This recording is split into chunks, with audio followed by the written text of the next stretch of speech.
JTV, Voice of Jagyapat. వార్తలు ముగించే ముందు ముఖ్యాంశాలు మరోసారి. దగ్గుబాటి వెంకటేశ్వరరావు రచించిన ప్రపంచ చరిత్ర పుస్తకావిష్కరణలో పాల్గొన్న ముఖ్యమంత్రి నారా చంద్రబాబు నాయుడు.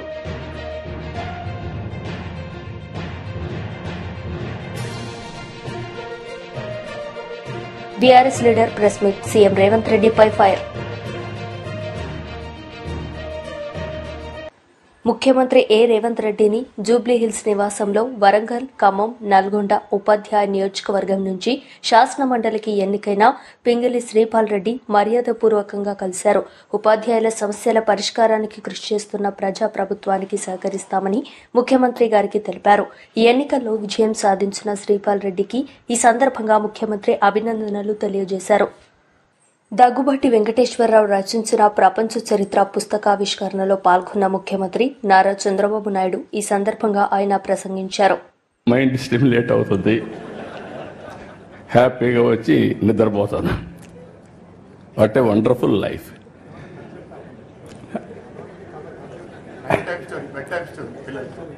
పిల్లలకి అది కూడా చెప్పాడు, నేను మర్చిపోయాను. పిల్లలకి రాత్రిలో ఒక స్టోరీ చెప్పి ఏం హ్యాపీగా నిద్రపోతాడు. అదే మరి ఫ్రెండ్స్తో కలిసి విదేశాల్లో తిరగడం ప్రారంభించాడు. పోయినప్పుడు అక్కడ కూడా ఈ అధ్యయనం చేయడం ఇవన్నీ చేశారు. కానీ ఇన్ని పనులుండి ఇప్పటికి మీరు ఒకసారి చూస్తే ఒక 5 పుస్తకాలు రాశాడు ఆయన. ఈ ఎక్స్పీరియన్స్ చూసినప్పుడు ఫస్ట్ది ఒక చరిత్రలో కొన్ని నిజాలు, ఫస్ట్ బుక్ రాశాడు. అక్కడి నుంచి విభజన జరిగిన తర్వాత మేమందరం ఇంక్లూడింగ్ వెంకయ్యనాయుడు గారు విభజనలో బిజీగా ఉన్నాం. వెంకయ్యనాయుడు గారు పార్లమెంట్లో ఫైట్ చేయడం, ఆ సీన్ చూసిన తర్వాత బాధపడడం అవన్నీ జరిగాయి. అయితే వెంకటేశ్వరరావు గారు దాని మీద డెప్త్కి వెళ్ళి తెలుగువారి చరిత్ర వేర్పాటు వాదం ఎందుకు వచ్చిందని పుస్తకం రాసే పరిస్థితికి వచ్చారు. 3వ పుస్తకం అక్కడి నుంచి వదిలిపెట్టలేదు.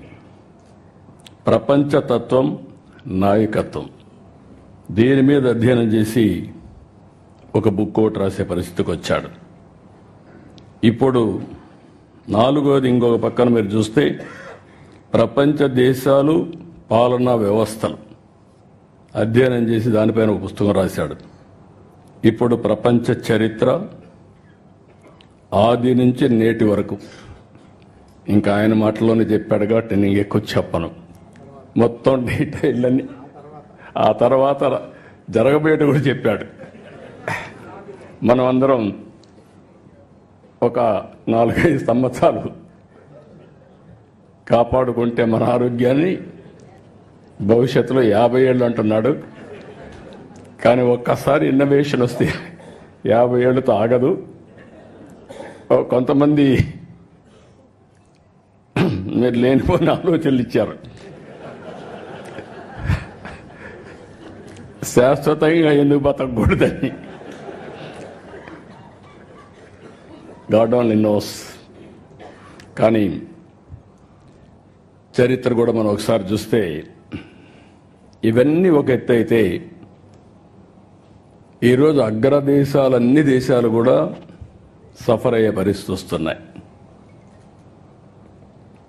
జనాభా లేదు, ఏఐ ఉంది, లేకపోతే టెక్నాలజీ ఉంది, దాన్ని ఆపరేట్ చేసే మనుషులు కూడా లేని పరిస్థితి వస్తుంది.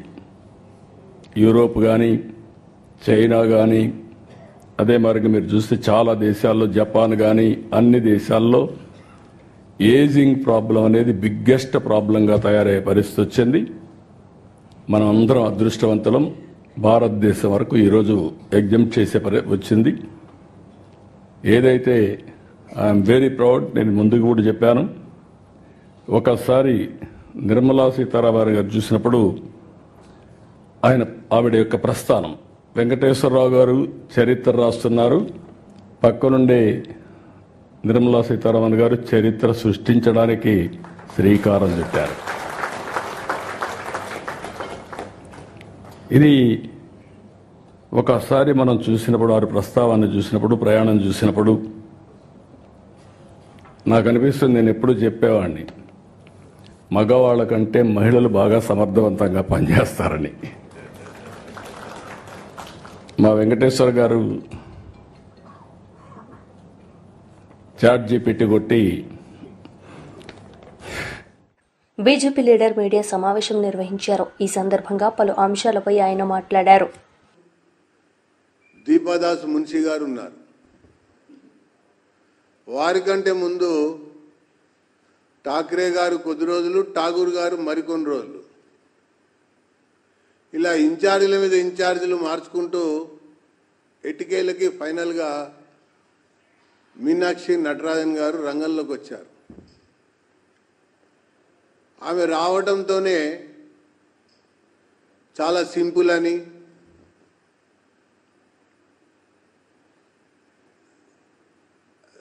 మన ఫ్లెక్సీలు పెట్టద్దంది అని, సూట్ కేసులు మోయొద్దంది అని, ఇట్లా రకరకాలుగా వార్తలు, కథనాలు వచ్చాయి. అసలు ఎవరి సూట్ కేసు వాళ్ళు మోస్తే వార్త ఏంది? అసలు ట్రైన్లో వస్తే ఏంది, ప్లేన్లో వస్తే ఏంది, వార్త ఏంది అసలు? కానీ వచ్చిన తర్వాత ఆమె మాట్లాడినటువంటి మాటలు, మీనాక్షి మాట్లాడినటువంటి మాటలు నేను గమనించింది, నాకు అర్థమైంది. ఎగ్జిబిషన్ గ్రౌండ్స్లో ఒక పెద్ద జాతీయ సమావేశంలో పాల్గొని ప్రసంగిస్తూ మీనాక్షి మాటలు రాష్ట్ర ప్రభుత్వాన్ని తప్పుపట్టేవిగా ఉన్నాయి. మేధా పాట్కర్తో కలిసి పాల్గొన్నటువంటి కార్యక్రమంలో ఆమె మాట్లాడుతూ మూసీ బాధితులని మేధా పాట్కర్ లాంటి వ్యక్తిని కలవనీయకుండా ప్రభుత్వం చేయటం మంచి పని కాదు అని పేర్కొంది. అంటే ప్రభుత్వాన్ని తప్పుపట్టింది. ఆ తర్వాత అదే ప్రసంగంలో ప్రసంగిస్తూ ప్రభుత్వాలు పీపుల్స్ ఏజెండాగా ముందుకు పోవాలని పేర్కొంది. అంటే ఈ రాష్ట్రంలో నడుస్తున్నటువంటి ప్రభుత్వం పీపుల్స్ ఏజెండాతో పోవటం లేదని చెప్పని ఆమెనే స్పష్టంగా మాట్లాడినట్టుంది. తర్వాత ఇంకొక మాట కూడా మాట్లాడింది. పదవులు ప్రజలతో కలిసి ఉన్న వాళ్ళకు వస్తాయి కానీ అధిష్టానం అండదండలతో రావు అని పేర్కొంది. అంటే ఇప్పటి వరకు అధిష్టానం అండతోనే పదవులు వస్తున్నాయి అన్నట్టుగా అర్థం వచ్చింది కూడా. మీనాక్షి మాటలు, మీనాక్షి నటరాజన్ నటనలు తెలంగాణ ప్రజలకి మొదటి వారం రోజుల్లోనే అర్థమైంది అని చెప్పని పేర్కొంటా ఉన్నా. మీనాక్షి మాటలకు ఒక న్యాయం, మల్లన్న మాటలకి మరొక న్యాయం అన్నట్టుగా కాంగ్రెస్ యొక్క ప్రభుత్వ విధానం పార్టీలో చాలా స్పష్టంగా బయటపడ్డదని చెప్పని నేను తెలియజేస్తున్నా. ఇక పోతే శాసన మండలి ఎన్నికలు. కాంగ్రెస్ ప్రభుత్వం రాష్ట్రంలో ఏర్పడ్డ తర్వాత 3/4 area went to polls. That too, educated, qualified, employed, state and teachers community voted.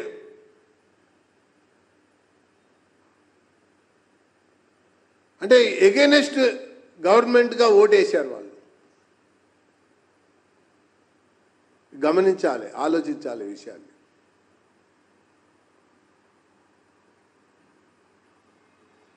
ఈ ఒక్క తీర్పుతోనూ అర్థమవుతున్నటువంటి విషయం ఏంటంటే neither class Nar mass is happy with this government అనేది చాలా స్పష్టంగా అర్థమైంది. ఇంకా విషయం లోపలికి వెళ్తే కాంగ్రెస్ ప్రభుత్వం మాటలు, అందిస్తున్న మూటలు, నాయకుల యొక్క ముఠాలు చెల్లవు అన్నటువంటి ఒక తీర్పు ఈ ప్రభుత్వానికి ఆ పార్టీకి చెంపపెట్టులాగా ఉంది. 14 నెలల తర్వాత జరిగినటువంటి ఒక ఎన్నిక ఇది. రేవంత్ రెడ్డి స్వయంగా మనసు పెట్టి ఎన్నికల ప్రచారంలో పాల్గొన్నాడు. ఇక నామినేషన్ నాడైతే మంత్రులంతా తరలి వచ్చి కలిసి వచ్చి అక్కడ ఒక ప్రదర్శనలాగా చూపించారు.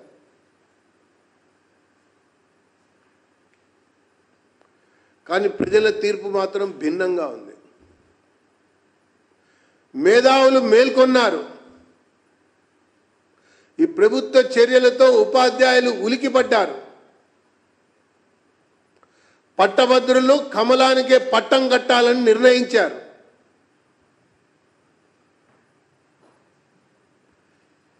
ఒక ముఖ్యమంత్రి రేవంత్ రెడ్డి గారు ముఖ్యమంత్రి అయిన తర్వాత వేసే ప్రతి అడుగుని నిశ్చితంగా ప్రజలు గమనిస్తారు, విలేకరులు విశ్లేషిస్తారు, నాయకులు పరిశీలిస్తారు. ఒక జాతీయ స్థాయిలో ఒక జాతీయ పార్టీ, ఒక కేంద్ర ప్రభుత్వం బడ్జెట్ ప్రవేశపెడితే తెలంగాణకి గుడ్డు సున్నా అని చెప్పని గొప్పగా మాట్లాడాడు. ఈయన మాట్లాడినటువంటి మాటకి బుద్ధి చెప్పే విధంగా తీర్పిచ్చారు. మరొక వైపున భారత ప్రధాని నరేంద్ర మోడీ గారు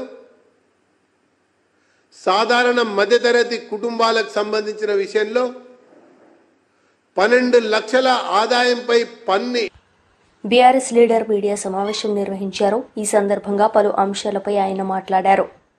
55,000 ఉద్యోగాలు ఇచ్చడం, గత బీఆర్ఎస్ సర్కార్లో కేసీఆర్ గారు ఒక్క ఉద్యోగం కూడా ఇవ్వలేదని మొన్న స్వయంగా రాష్ట్ర ముఖ్యమంత్రి రేవంత్ రెడ్డి గారే వనపర్తి సభలో మాట్లాడడం, ఇది చాలా ఆశ్చర్యానికి గురి చేస్తూ ఉన్నది. దాని మీద నేను గతంలో అనేక సందర్భాల్లో ఇదే వేదిక ద్వారా మా నాయకులు కేటీఆర్ గారు కావచ్చు, హరీష్ రావు గారు కావచ్చు, అనేక సందర్భాలలో ప్రతి నాయకుడు అసెంబ్లీ సాక్షిగా చెప్పిన సందర్భం కూడా ఉంది. గత బీఆర్ఎస్ సర్కార్లో ఎన్ని ఉద్యోగాలు ఇచ్చినామనే విషయం. అయినా కూడా ఒక అబద్ధాన్ని పదే పదే మాట్లాడితే అది నిజమైపోతుందని చెప్పి ఇవాళ కాంగ్రెస్ అనుకుంటా ఉన్నట్టున్నది. సో దాన్ని చెప్తా ఉన్నారు కాబట్టి గతంలో ఒక విద్యార్థి నాయకునిగా పనిచేసిన నేను ఇవాళ అశోక్ నగర్లో ఉన్న నిరుద్యోగ జేఏసీ మిత్రులు వీరంతా కూడా అరే ఇయ్యని ఉద్యోగాలను ఇచ్చుకుంటా ఉన్నారు, అసలు వాళ్ళు ఇచ్చిన ఉద్యోగాలు ఏంది, నిరుద్యోగులకి ఏం చెప్పిండ్రు. సో వీటన్నిటి మీద తప్పకుండా ఈ రాష్ట్ర ప్రజలకు, ముఖ్యంగా మా నిరుద్యోగ యువతకు తెలుసు. వాళ్ళు ఒకసారి గుర్తు చేయాల్సిన బాధ్యత ఒక పార్టీ కార్యకర్తగా మా పైన ఉంది కాబట్టి డెఫినెట్గా అందుకనే ఈరోజు ఈ వేదిక ద్వారా వాస్తవాలను, నిజాలను ఇవాళ చెప్పదలుచుకుంటున్నాం. కాబట్టి ఈ సందర్భంగా ఈ యొక్క ప్రెస్ మీట్లో నరేందర్ గారు, అదేవిధంగా నిఖిల్, అదేవిధంగా మన నిరుద్యోగ జేఏసీ దామోదరు, మనోజు, వీరందరూ కూడా ఇలా పార్టిసిపేట్ అవుతూ ఉన్నారు. ముఖ్యంగా ఈ రాష్ట్ర ప్రభుత్వం నిరుద్యోగుల విషయంలో పచ్చి మోసం, దగ పదే పదే చేస్తూ ఉన్నారు. ఒకసారి చెప్పినట్టే ఓకే, కానీ ఎప్పుడు ఏ వేదికనైనా వాడుకుంటూ ఇవాళ ఆ వేదిక ద్వారా మేము 55,000 ఉద్యోగాలు ఇచ్చినాము, 55,000 ఉద్యోగాలు ఇచ్చినామని చెప్పి మరి ఈ యొక్క రాష్ట్ర ముఖ్యమంత్రి గారే స్వయంగా అబద్ధాలు వల్లివేయడము, ఇది నిజంగా సిగ్గుచేటైన విషయం. ఇవాళ మేము స్టేట్గా ఈ రాష్ట్ర ప్రభుత్వాన్ని అడగదలుచుకున్నాం. ఆనాడు మీరు అసెంబ్లీ ఎన్నికల సందర్భంగా నాడు అశోక్ నగర్లో ఉన్న యువతను రెచ్చగొట్టి ఎన్నికల్లో బస్సులు పెట్టి ఎన్నికల్లో వాళ్ళని వాడుకొని అధికారంలోకి వచ్చిన తర్వాత విస్మరించి మీరు సంవత్సరానికి 2 లక్షల ఉద్యోగాలని చెప్పిండ్రు. మీరు మీ మేనిఫెస్టోలో స్వయంగా చెప్పిండ్రు. హైదరాబాద్ యూత్ డిక్లరేషన్లో సంవత్సరానికి 2 లక్షల ఉద్యోగాలు ఇస్తామని చెప్పి ఆనాడు మేనిఫెస్టోలో పెట్టిండ్రు. ఆనాడు నిరుద్యోగ యువతను మీరు ఎన్నికల కోసం వాడుకున్నారు. వాడుకున్న తర్వాత ఏ ఒక్క హామీని కూడా ఇప్పటివరకు నెరవేర్చలేదు. మీరు నెరవేర్చకపోగా పైపెచ్చు అబద్ధాలను పదే పదే ప్రచారం చేస్తూ మళ్ళీ గత బీఆర్ఎస్ సర్కార్ మీద కేసీఆర్ గారి మీద నెపం నెట్టి ఒక్క ఉద్యోగం కూడా ఇవ్వలేదని చెప్పి అది మోరా ముఖ్యమంత్రి గారు, మీరు ఒక రాష్ట్ర ముఖ్యమంత్రిగా ఉన్నారు. ఒక ముఖ్యమంత్రిగా ఉండి ఇట్లా అబద్ధాలు మాట్లాడచ్చా? ఇవాళ వీరిచ్చిన మాటలు నేను మళ్ళీ గుర్తు చేస్తూ ఉన్నాను. ఆనాడు ఏం చెప్పిండ్రు మీరు? యూత్ డిక్లరేషన్లో మొదటి ఏడాదిలోనే 2 లక్షల ప్రభుత్వ ఉద్యోగాల భర్తీ అన్నారు. మొదటి ఏడాదిలోనే SC ST BC minority backlog పోస్టుల భర్తీ అన్నారు. ప్రతి ఏడాది జూన్ 2 నాటికి అన్ని శాఖల్లోని జాబ్ క్యాలెండర్ ప్రకటించి సెప్టెంబర్ 17 లోపు నియామకాలు పూర్తి చేస్తా అన్నారు. చేసిండ్రా? నిరుద్యోగ యువతకు ఉద్యోగ ఉపాధి అవకాశాలు కల్పించే వరకు ప్రతి నెల 4,000 నిరుద్యోగ భృతి చెల్లింపు అన్నారు. చేసిండ్రా? ఎంత మోసం, ఎంత దగ! ఇవన్నీ అయినాయా? ఇవన్నీ పక్కకు పెట్టి మళ్ళీ మేము వచ్చినాక 55,000 ఉద్యోగాలు 55,000 ఉద్యోగాలు అని చెప్పి, అంటే ఇవాళ కాంగ్రెస్ ప్రభుత్వం ఇది ప్రజాప్రభుత్వం కాదు, ఇది ప్రజలను ముఖ్యంగా ఈ రాష్ట్రంలో ఉన్న నిరుద్యోగ యువతను మోసం చేసే ప్రభుత్వం మాత్రమే. ఇవాళ మేము స్పష్టంగా చెప్తా ఉన్నాం. మేము ఇచ్చినాయి ఈ గతంలో కూడా చెప్పినాం, మళ్ళీ కూడా గుర్తు చేస్తూ ఉన్నాం మీకు. ఇవాళ బీఆర్ఎస్ ప్రభుత్వం వచ్చిన తర్వాత వచ్చిన ఉద్యోగాల సంఖ్య మీరు పదే పదే చెప్తా ఉన్నారు కదా, మేము ఉద్యోగాల నోటిఫికేషన్లో సహా చెప్తాం. ఇది మీరు ఎక్కడికైనా చర్చకు సిద్ధం. మీరు సిద్ధం అంటే మేము కూడా సిద్ధంగా ఉన్నాం. ఎక్కడికి వచ్చారో మాట్లాడతాం దీని మీద. ఇవాళ గత ప్రభుత్వం ఇచ్చిన నోటిఫికేషన్లో మేము చాలాసార్లు చెప్పినాం, మళ్ళీ చెప్తా ఉన్నాం. గత ప్రభుత్వం బీఆర్ఎస్ సర్కార్ హయాంలో ఇచ్చినాయి 2,32,308 ఉద్యోగాలకు ఆర్థిక శాఖ అనుమతి తీసుకుంటే దాంట్లో నోటిఫై చేసినాయి 2,02,735 ఉద్యోగాలకు మేము నోటిఫై చేసినాం. అందులో సెలక్షన్ ప్రాసెస్ అయ్యి నియామక పత్రాలు ఇచ్చింది 1,60,083 ఉద్యోగాలు. మిగతా కొన్ని కారణాల వల్ల, అంటే కోర్టు కేసులు కావచ్చు, అదేవిధంగా ఈ యొక్క ఎలక్షన్ కోడ్ వల్ల కావచ్చు, 42,652 ఉద్యోగాలు వివిధ కారణాల వల్ల మిగిలిపోయినాయి. వాటికి ఆల్రెడీ ఎగ్జామ్స్ నిర్వహించినాం, రిజల్ట్ ఇచ్చినాం. ఇవాళ వాటికి మీరు నియామక పత్రాలు ఇచ్చి సెల్ఫ్ డబ్బాలు కొట్టుకుంటూ మందికి పుట్టిన బిడ్డలు మా బిడ్డలే అంటూ ఇవాళ డబ్బాలు కొట్టుకుంటున్నది మీరు.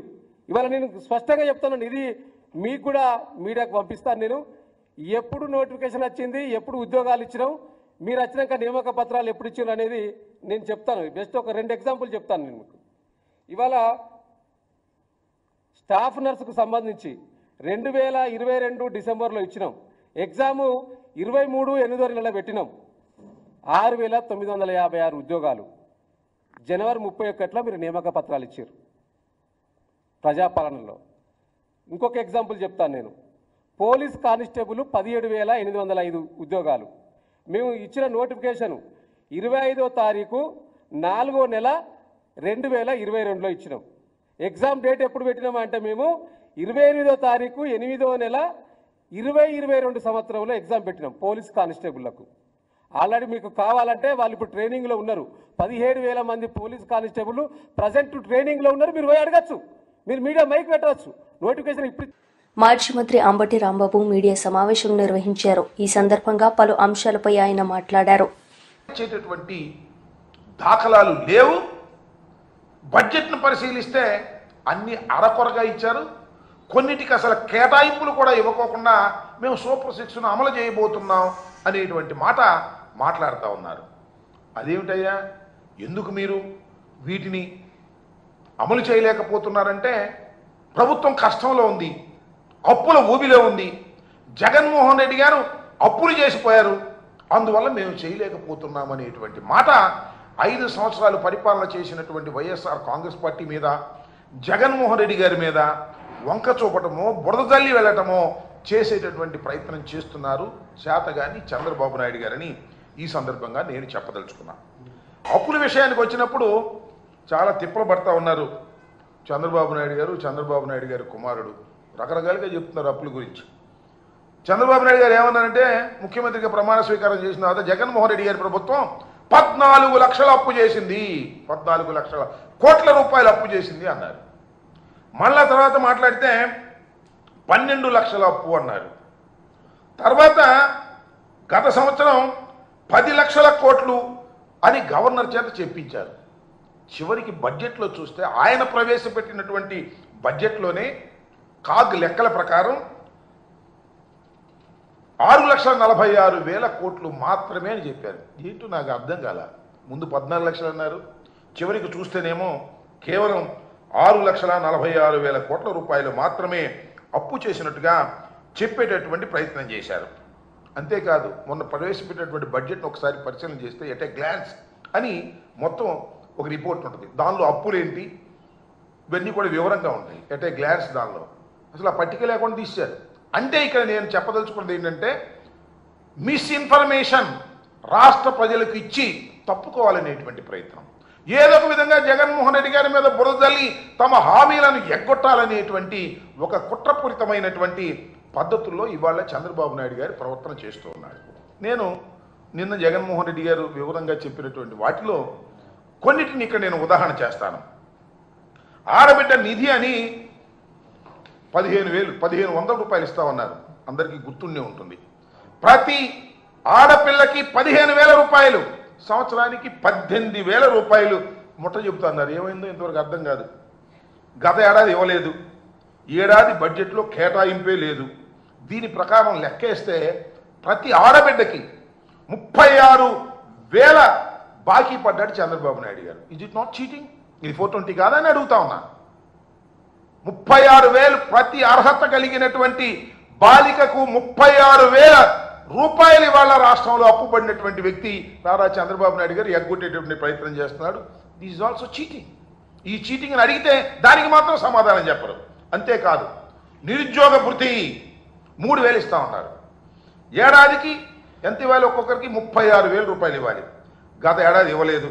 ఈ ఏడాది కూడా కేటాయింపులు బడ్జెట్లో లేనే లేవు. అంటే ఈ ఏడాది కూడా ఎగ్గొట్టేటటువంటి కార్యక్రమాన్ని తీసుకున్నారు. అంటే ఒక్కొక్క నిరుద్యోగికి 52,000 బాకీ పడ్డాడు. ఇది మోసం కాదని అడుగుతా ఉన్నా. ఏమండి చంద్రబాబు నాయుడు గారు, ఏమండి కూటమిలో ఉన్నటువంటి ముఖ్యులు నారా లోకేష్ గారు, మంత్రి గారు, నేను అడుగుతా ఉన్నా, దిస్ ఈజ్ నాట్ చీటింగ్ అని అడుగుతా ఉన్నా. ఇలా మీరు మోసం చేసేటటువంటి కార్యక్రమం చేస్తున్నారు. ఇక తల్లికి వందనం గురించి చెప్పాల్సిన అవసరమే లేదు. తల్లికి వందనం నీడు బడ్జెట్లో కేటాయించారు. 500 కోట్లు ఎంతో కేటాయించారు. ప్రతి పిల్లవాడికి, తల్లికి కాదు ప్రతి పిల్లవాడికి జగన్మోహన్ రెడ్డి గారు అయితే 2 పిల్లలున్నా 3 పిల్లలున్నా తల్లికి 15,000 రూపాయలు ఇచ్చాడు. మేము రానిండి అధికారంలోకి ఎంతమంది పిల్లలుంటే అంతమందికి అన్ని 15,000. ఒక 15,000, 2 ఉంటే 30,000, 4 ఉంటే 45, 3 ఉంటే 45,000, ఇంకా ఉంటే ఇంకా అవసరమైతే పిల్లల్ని కనండి నేను ఇస్తానని చంద్రబాబు నాయుడు గారు చెప్పారు. ఈ దుంపది అగా నాకు అర్థం కాల. మరి వచ్చి సంవత్సరం అవుతుంది, జీవో ఇచ్చాడు, కేటాయించాడు, కానీ డబ్బులు ఇవ్వాలి. చీటింగ్ కాదని అంటున్నా. ఇవాళ మళ్ళా చంద్రబాబు నాయుడు గారు ఇవాళ బడ్జెట్లో పెట్టాడు. ఎంత పెట్టాడండి? 8,278 కోట్లు పెట్టాడు. ఇస్తాడో ఎవడో, పోయినసారి పెట్టాడు ఎగ్గొట్టాడు, ఈసారి ఇస్తాడో ఎవడో తెలియదు. 8,278 కోట్లు పెట్టాడు. అసలు కావాల్సింది ఎంత లెక్క చూస్తే? లెక్కలన్నీ కూడా ప్రభుత్వం దగ్గర ఉన్నాయి, ప్రజలకు అందరికీ తెలుసు. 13,050 కోట్ల రూపాయలు ఇవ్వవలసినటువంటి అమ్మఒడికి, అదే వందనం, తల్లికి వందనం, వాళ్ళ పేరులో తల్లికి వందనానికి 8,278 కోట్లు పెట్టాడు. అవి కూడా ఇస్తాడో ఇవ్వడో తెలియదు. గత సంవత్సరం ఒక్కొక్కరికి పిల్లకి 15,000 రూపాయలు బాకీ పడ్డాడు. దీన్ని ఏమంటారు? మోసం అంటారా? గత సంవత్సరం మోసం చేశారు, ఈ సంవత్సరం కూడా మోసం చేయడానికి సిద్ధంగా ఉన్నారు. బడ్జెట్లో పెట్టారు కేటాయింపు, ఇస్తారో ఇవ్వరో తెలియదు. ఈ రకంగా మోసం చేసేటటువంటి పరిస్థితి. ఇంకా రైతుల సంగతికి వస్తే నేను మనవి చేస్తున్నా, అన్నదాత సుఖీ భవ పేరు పెట్టాడు. రైతు భరోసా తీసేసి 20,000 ఇస్తా ఉన్నారు. ఏది? ఇంతవరకు లేదు. కేవలం సెంట్రల్ గవర్నమెంట్ ఇచ్చేటటువంటి అది ఇస్తున్నారు, కానీ చంద్రబాబు నాయుడు గారు ఇవ్వవలసినటువంటి 20,000 మాత్రం ఇవ్వనటువంటి దౌర్భాగ్యమైన పరిస్థితి ఏర్పడింది. ఇది కూడా మోసమా కాదా చెప్పమని మనం చేస్తున్నాం. అలాగే ఎస్సీ ఎస్టీ మైనారిటీలకు 50 ఏళ్ళు నిండితే పెన్షన్ ఇస్తామని చెప్పారు. 4,000 చొప్పున 48,000 ఇవాళకి వాళ్ళు ఇవ్వాల్సింది ఎగ్గొట్టేశారు. 48,000 ప్రతి ఎస్సీ ఎస్టీ మహిళకి బాకీ పడినటువంటి సందర్భాన్ని మనం సరే ఉచిత బస్సు అని చెప్పాల్సిన అవసరమే లేదు. ఉచిత బస్సు లేదు, ఏమీ లేదు. మహిళలకి ఏం ఉచిత బస్సు ఇస్తాం, మీరు ప్రయాణం చేయొచ్చు అన్నారు, అది చేయలేదు. దానికి 3,000 కోట్లు కేటాయించాలి, బడ్జెట్లో లేదు. ఇది మోసం కాదని అడుగుతా ఉన్నా. ఇక దీపం పథకం సంగతి చూడండి. మొన్న దీపం పథకం దీపావళి రోజున ప్రారంభించారు. ఎంతండి మొత్తం ఖర్చు కావాల్సింది? 3,900 కోట్ల రూపాయలు. కేవలం ఎంత ఇచ్చారు? పోయినసారి 865 కోట్ల రూపాయలు ఇచ్చారు. ఇవాళ 2,000. ఈ వార్తలు ఇంతటితో సమాప్తం. తిరిగి ప్రసారమయ్యే వార్తల్లో మళ్ళీ కలుద్దాం. అంతవరకు సెలవు. నమస్తే. దగ్గుబాటి వెంకటేశ్వరరావు రచించిన ప్రపంచ చరిత్ర పుస్తకావిష్కరణలో పాల్గొన్న ముఖ్యమంత్రి నారా చంద్రబాబు నాయుడు.